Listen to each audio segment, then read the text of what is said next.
আসসালামু আলাইকুম বন্ধুরা। আজকে আমরা দেখবো আর্সেনিক টেস্ট কিভাবে করতে হয়।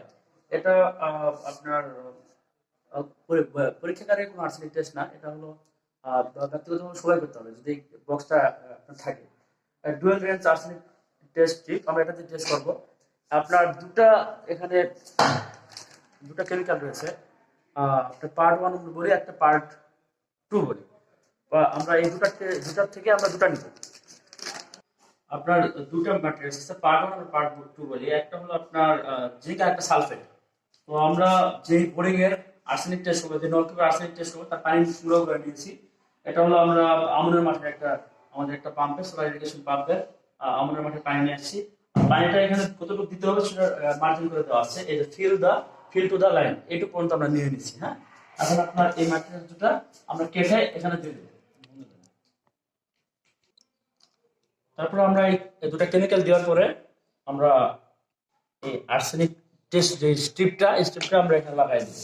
প্রথমে এখানে সেট করব, সেট করার পরে আপনার এটা বোতলের মুখে আটাই দেব। তার আগে একটা কাজ আছে, কেমিক্যাল দেওয়ার পরে এখানে গন্ধ আছে কিনা গন্ধটা শুকতে হবে। যদি ডিম পচা গন্ধ বের হয় তাহলে একটা কেমিক্যাল আর আছে, ওই কেমিক্যাল এখান থেকে এক ড্রপ এক ফোঁটা দিয়ে দিতে হবে। যেহেতু এখানে আমাদের গন্ধ নাই, তাহলে আমরা এখন সরাসরি যাব টেস্টে। এটা লাগিয়ে দেওয়ার পরে আপনার 1.5 মিনিট এরকম ভাবে নাড়তে হবে। 1.5 মিনিট নাড়ার পরে এটা আমরা রেখে দেবো। আর টাইমটা আমরা সুন্দর করে লিখে দেবো। এটা মনে রাখতে পারলে সমস্যা নাই, আর মনে না রাখতে পারলে লেখা রাখাই ভালো। এখন টাইম আপনার 20 মিনিট রেখে দিতে হবে।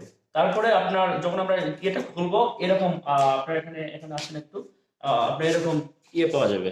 এই যে আমাদের এটাতে আর্সেনিক আছে, এটাতে আর্সেনিক আছে, এই যে দেখা যাচ্ছে, দেখেন।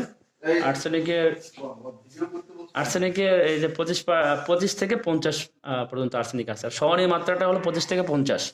এর বেশি গেলে পানি খাওয়া যাবে না।